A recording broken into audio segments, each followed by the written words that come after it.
La nuit posait sur New York un voile de cuivre et d'encre. La pluie avait cessé depuis peu, laissant au trottoir un éclat humide où les néons se déformaient, comme des souvenirs. Les cafés fermaient, les taxis filaient, et la ville semblait respirer par ces petites lumières qui tremblaient aux fenêtres des immeubles. Eden Valmont marcha longtemps avant de s'arrêter. Il avait quitté la salle de réunion au dernier étage, comme on extirpe un fil coincé dans un tissu. Sans bruit, mais avec un léger tremblement. On venait d'annoncer, au milieu du champagne et des poignées de main, que son fonds avait remporté un appel d'offres colossal. Un succès, disait-on. Pourtant, il avait besoin d'air. Il avait besoin de silence. Dehors, la nuit savait garder les secrets. Il descendit Madison Avenue sans but, main dans les poches de son manteau, col relevé contre la morsure de décembre. La montre sur son poignet, un héritage, reflétait par instants les lampadaires. Il s'arrêta enfin près d'un café encore ouvert. À travers les vitres, on voyait des tables vides, un barista qui essuyait des tasses, une radio qui fredonnait un vieux morceau de soul. Et, juste sous l'auvent, à l'abri du vent, une silhouette que la lumière mordait à peine. Elle se tenait droite, pourtant assise sur un banc étroit, les mains serrées autour d'un sac cabossé.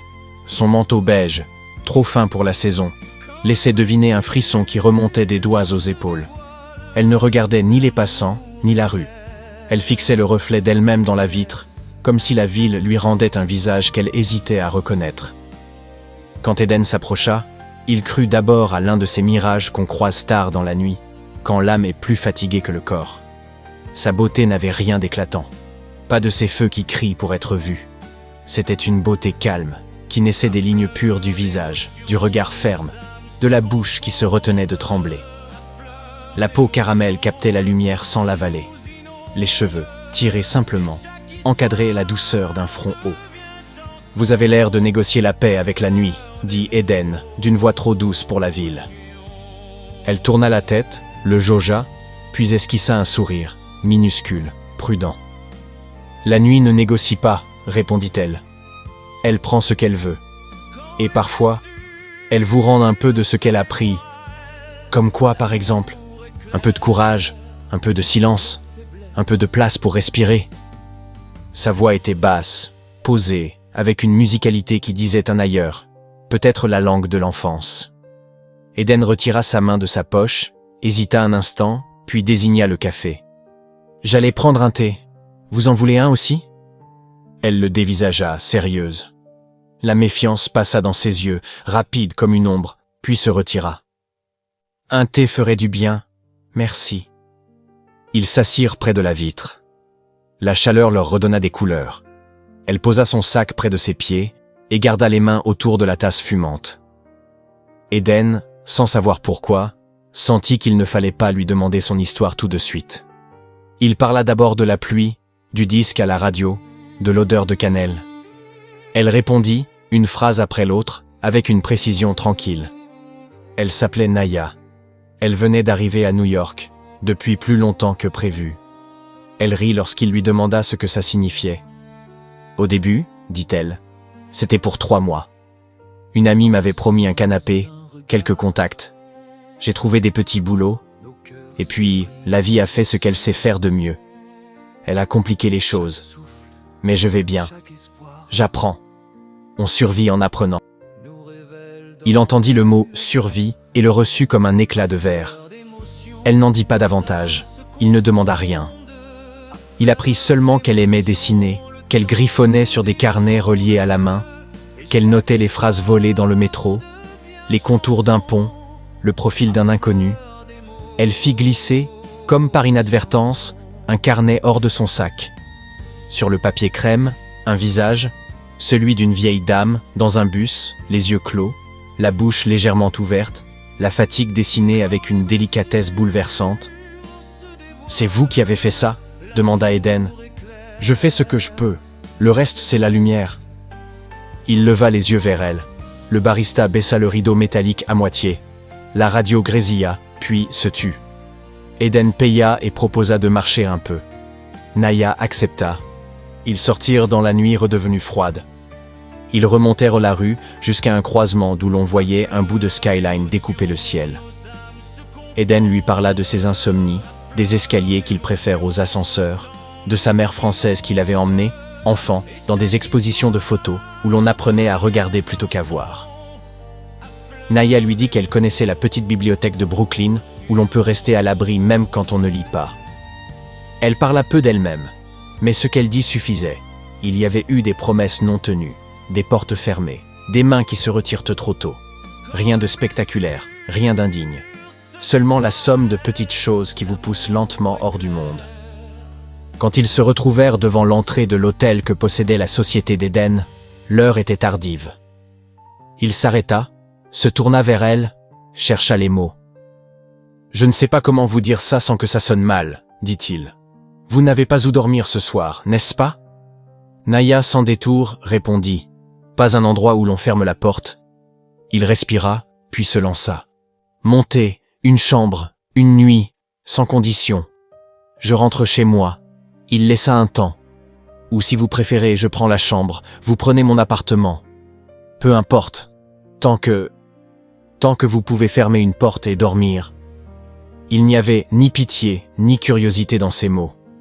Il y avait une simple proposition, d'égal à égal. Naya le regarda longtemps. Elle ne pleura pas. Elle hocha la tête. « D'accord, une nuit. » Il l'accompagna jusqu'au comptoir, évita le regard de l'employé, signa, laissa sa carte, s'effaça. Devant l'ascenseur, Naya s'arrêta. « Merci, dit-elle. Et bonne nuit, Eden. » Il resta un instant dans le hall silencieux, à regarder les chiffres rouges du tableau s'allumer et s'éteindre. Puis il sortit, respira l'air froid et sentit, pour la première fois depuis des mois, quelque chose se dénouer en lui.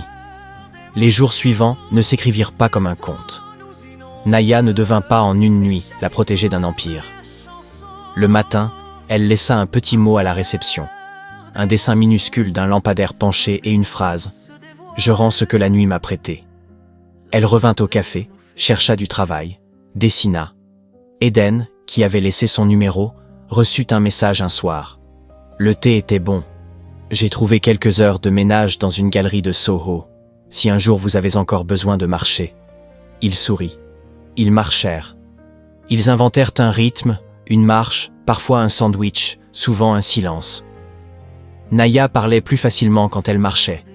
Elle lui confia une ville d'enfance où les rires étaient plus grands que les appartements, un père silencieux, une mère qui chantait, une sœur qu'elle appelait « mon soleil ».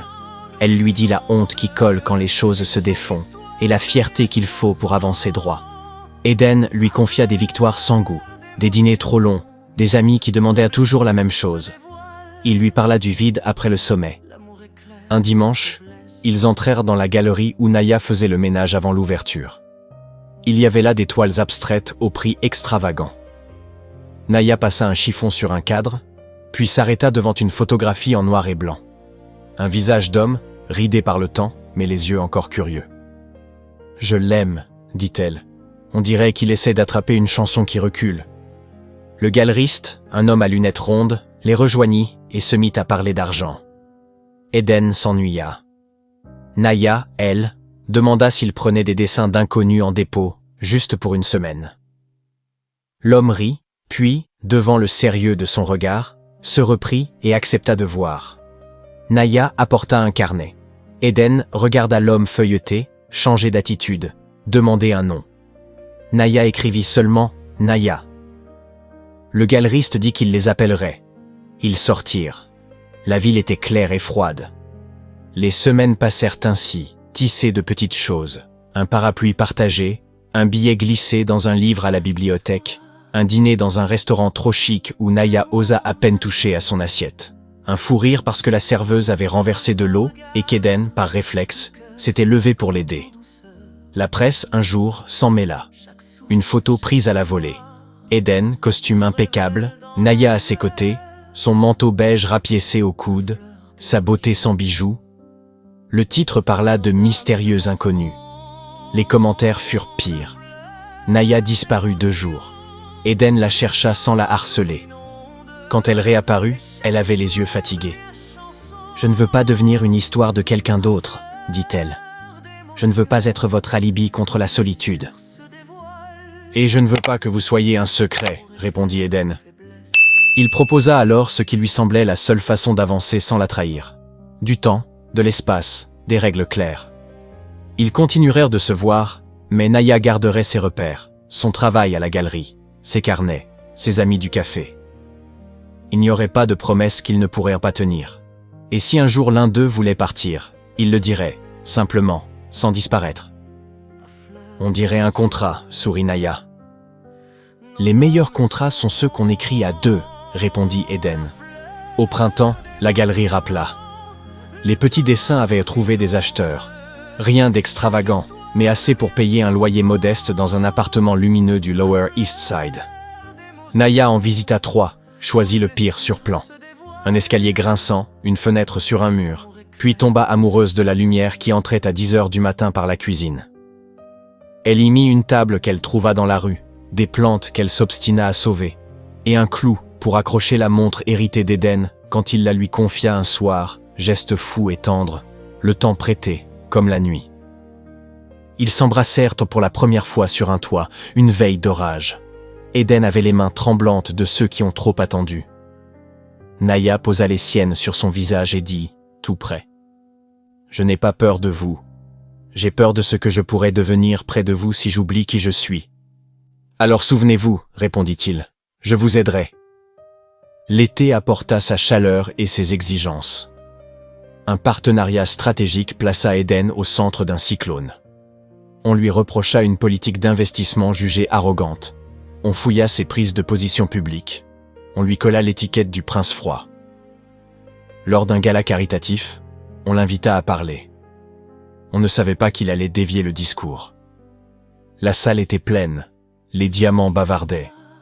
Eden, au pupitre, chercha Naya des yeux. Elle était au fond, simple, belle, le manteau désormais remplacé par une robe qu'une styliste amie lui avait prêtée. Il prit une respiration. « On m'a demandé de parler de réussite, dit-il. On m'a demandé de parler d'ascension, de mérite. Je peux le faire. Mais ce soir, j'aimerais parler d'autre chose. Des portes qui s'ouvrent, parce qu'une main, une seule, a bien voulu ne pas juger. La mienne s'est ouverte un soir où je n'arrivais pas à trouver le sommeil. Et j'ai rencontré une personne qui m'a appris la chose la plus difficile pour quelqu'un comme moi. L'attention. » Un murmure parcourut la salle. Il continua, calme. « On fait souvent des dons pour se sentir mieux. Moi le premier. Je vous propose autre chose. La responsabilité. Pas celle qui se montre. Celle qui écoute, qui apprend à écarter la chaise, à servir un thé, à faire de la place. Ce soir, je double notre engagement pour la fondation des bibliothèques de quartier. Et j'ouvre, avec des partenaires, un programme d'ateliers gratuits de dessin et d'écriture. Je ne suis pas l'artiste. Je ne suis que celui qui éteint parfois sa lumière pour que d'autres puissent voir la leur. » On l'applaudit. Certains comprirent, d'autres non. À la fin, près des colonnes, Naya le rejoignit. Son regard brillait. « Tu as dit ce qu'il fallait dire, » murmura-t-elle. « Je t'ai vu, » répondit-il simplement. À partir de là, l'histoire aurait pu glisser vers la facilité. Mais Naya, malgré la douceur qui gagnait leurs gestes, avait gardé l'habitude de la prudence. Elle travaillait le matin à la galerie, l'après-midi sur ses dessins, le soir parfois dans un café où elle observait pour mieux raconter. Eden l'embrassait dans les rues, sans fuir les regards, mais sans parade. Ils se disputaient, à voix basse, sur des choses minuscules, un message sans réponse, une soirée annulée, une promesse déplacée. Ils s'apprenaient, ils se réconciliaient, ils se perdaient parfois, puis se retrouvaient. Un jour d'automne, Naya reçut un message de sa sœur, des nouvelles difficiles, une chance à saisir, un billet d'avion trop cher. Elle resta des heures à regarder la fenêtre. Le soir, elle dit à Eden, « Je dois partir quelques semaines. Ce n'est pas une fuite, c'est une fidélité. »« Alors je t'attendrai, dit-il. Et si tu changes d'avis, dis-le. Je viendrai. Ne viens pas, pas tout de suite. Laisse-moi régler ce qui doit l'être là-bas, avec mes mots. Si tu viens, on voudra te voir, te prendre, te juger. J'ai besoin, pour une fois, que rien ne brille autour de moi. » Il sourit tristement. D'accord. Naya partit. Pendant son absence, Eden découvrit combien le silence peut être bruyant. Il apprit à cuisiner pour une seule assiette, à marcher sans s'arrêter, à ne pas répondre à certaines invitations.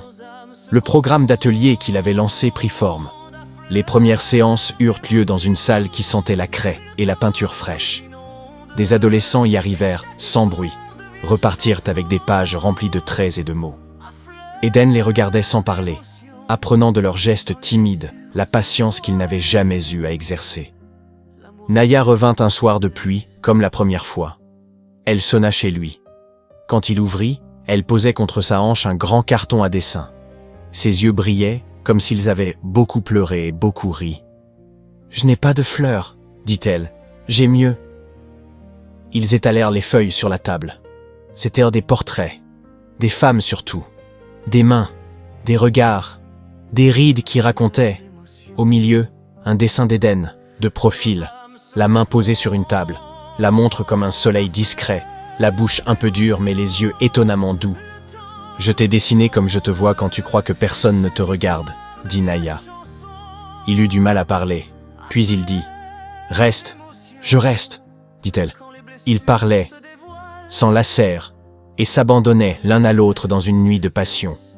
Le lendemain, on proposa à Naya une petite exposition personnelle dans la même galerie qu'il avait d'abord accueillie pour ses heures de ménage. Elle accepta, avec humilité, avec cette façon qu'elle avait d'écarter la victoire pour mieux la laisser respirer. L'affiche portait simplement son prénom. La veille du vernissage, Eden passa tard, main dans les poches, et regarda la série qui ouvrait l'exposition. Dormeurs de New York. Des gens surpris dans le répit. On y voyait un chauffeur de taxi la tête renversée, une étudiante assoupie sur des marches, une vieille dame serrant un sac contre elle. Aucune complaisance, aucune cruauté. Juste la vérité. Tu regardes les autres en les rendant plus grands, dit Eden. Je les regarde jusqu'à ce que je me souvienne que j'en fais partie, répondit Naya. Le vernissage fut simple, lumineux. Des gens qu'elle ne connaissait pas lui serrèrent la main, posèrent des questions, achetèrent. Eden, au fond, laissait Naya tenir la pièce. Ce fut là, au moment où la salle bourdonnait, qu'un journaliste, le même qu'il avait traité de mystérieux inconnu, vint, micro tendu, poser la question la plus laide. « Vous avez conscience d'être une histoire qui plaît parce que vous étiez à la rue et qu'il est ce riche ?» Naya respira, se recula d'un pas, puis répondit. « J'ai conscience d'avoir été à la rue. Ce n'est pas une anecdote. C'est une expérience qui vous apprend à regarder le monde sans décor. J'ai conscience qu'il est riche. Ce n'est pas une excuse. C'est un outil s'il s'en sert pour ouvrir des portes. Notre histoire n'est pas un slogan. C'est deux personnes qui se sont trouvées un soir et qui essaient chaque jour de mériter cette chance. Si ça vous plaît, tant mieux. Sinon, regardez les dessins. Ils se défendent très bien tout seuls. » Le silence tomba, puis un rire franc, puis des applaudissements. Le journaliste baissa le micro. Eden sentit son cœur battre contre sa poitrine, comme un oiseau qui refuse la cage. Lorsque la galerie se vida, ils restèrent seuls, assis par terre, adossés au mur, les jambes allongées. Naya posa sa tête sur son épaule. « Il y a une chose que je n'ai pas encore dessinée, » murmura-t-elle. « L'instant où j'ai su que j'allais t'aimer. Ce n'était pas la chambre d'hôtel. Ce n'était pas la première marche. C'était la première fois que tu m'as demandé « Tu veux qu'on marche en silence ou tu veux qu'on parle ?» Personne ne m'avait jamais laissé choisir. « Choisis encore, » dit Eden. « Parle ou tais-toi. Reste ou pars. Je veux que l'amour ressemble à ça. Une porte ouverte, pas un verrou. » Ils s'embrassèrent, doucement, sans se hâter. Dehors, la ville continuait de vivre, bruyante et immense. Dedans, ils avaient retrouvé un endroit où le vacarme n'empêchait pas l'écoute. Leur front collé, Eden lui dit « Je t'aime, Maya. Ne l'oublie pas. » Maya, les larmes aux yeux, sourit et lui répondit « Je sais, Eden. Je sais et je t'aime aussi. » L'hiver suivant apporta son lot de nuits longues et de promesses tenues. Naya installa un petit atelier sous les toits, où la lumière du matin tombait comme une bénédiction. Eden réorganisa son calendrier, laissa du temps à ceux qui n'avaient pas de calendrier. un café pris trop tard, un dessin raté, une marche sans destination. Il apprit à dire non au dîner qui ne laissait aucune place à la vérité. Il apprit à dire oui aux choses qui ne rapportent rien mais qui changent tout. Le soir de leur première année, ils retournèrent au café sous l'auvent. Le barista avait changé, mais la radio jouait encore une vieille soul. Naya, manteau beige, riait en racontant la vieille dame des dormeurs qu'elle avait revue au bus et qui, en la reconnaissant, avait dit « Vous m'avez dessinée plus belle que je ne me souviens. » Eden répondit « C'est parce que tu l'as regardée comme on regarde quelqu'un qu'on aime. » Elle inclina la tête, un peu gênée, un peu fière. Ils burent leur thé. La pluie commença, fine, comme au début. Eden tendit la main. Naya la prit. Ils restèrent ainsi, deux silhouettes sous la ville, ni sauveteurs ni sauvés. Simplement deux gens qui avaient appris, l'un grâce à l'autre, à fermer une porte derrière la nuit pour ouvrir une fenêtre sur le jour. Plus tard, ils marchèrent jusqu'au toit où ils s'étaient embrassés. New York, en bas, ressemblait à une mer de braise. Naya posa sa tête contre l'épaule d'Eden. Il sortit de sa poche la montre héritée, la posa dans sa main. « Je te la rends, dit-elle. Garde-la. Ce n'était pas un cadeau, c'était une promesse. Le temps qu'on se prête l'un à l'autre n'appartient à personne. Il se garde vivant tant qu'on le nourrit. Garde-la pour me rappeler de ne pas me perdre. » Alors, on continue. On continue. Ils restèrent à regarder la nuit qui avalait l'horizon. Naya pensa à la première fois, au banc, au thé, aux mots mesurés. Elle se dit qu'aucune histoire d'amour n'est vraiment spectaculaire. Les vraies histoires sont faites de gestes minuscules. Une tasse posée, une marche partagée, une porte qu'on ferme pour que l'autre dorme. Elle sourit. Le hasard d'une nuit avait fait son travail. À eux, désormais, de tenir la suite. Et la suite, personne n'en fit un titre. Elle se tissa à l'abri des vitrines, des rumeurs et des écrans. On vit parfois Naya accrocher un dessin dans une petite bibliothèque où un enfant, doigt taché d'encre, lui demandait comment on sait qu'un trait est bon. On vit parfois Eden attendre sous un lampadaire, les mains dans les poches, parce qu'elle avait dit « Je suis en retard, ne monte pas, je veux te voir d'abord dans la rue. » On entendit un soir une vieille chanson de soul partir d'un lecteur fatigué et quelqu'un murmurer « La nuit ne négocie pas, mais parfois, elle rend. » Ils se regardèrent et tout fut dit. Dans la ville qui ne dort jamais, ils avaient trouvé leur manière de rêver, sans phare, sans mots crus. Avec cette force tranquille des amours qui n'éblouissent pas, ils éclairent. Et vous? Croyez-vous encore au hasard? Pensez-vous que deux âmes puissent vraiment se rencontrer au moment où elles s'y attendent le moins? Dites-le nous en commentaire. Vos impressions, vos émotions, vos ressentis nous inspirent et nous aident à continuer de raconter ces histoires qui vous touchent. Abonnez-vous à la chaîne, activez la cloche de notification pour ne manquer aucune nouvelle histoire. Et partagez cette vidéo à ceux qui croient encore que l'amour peut naître dans les silences de la nuit. À fleur d'émotion, chaque histoire révèle nos cœurs. À fleur d'émotion.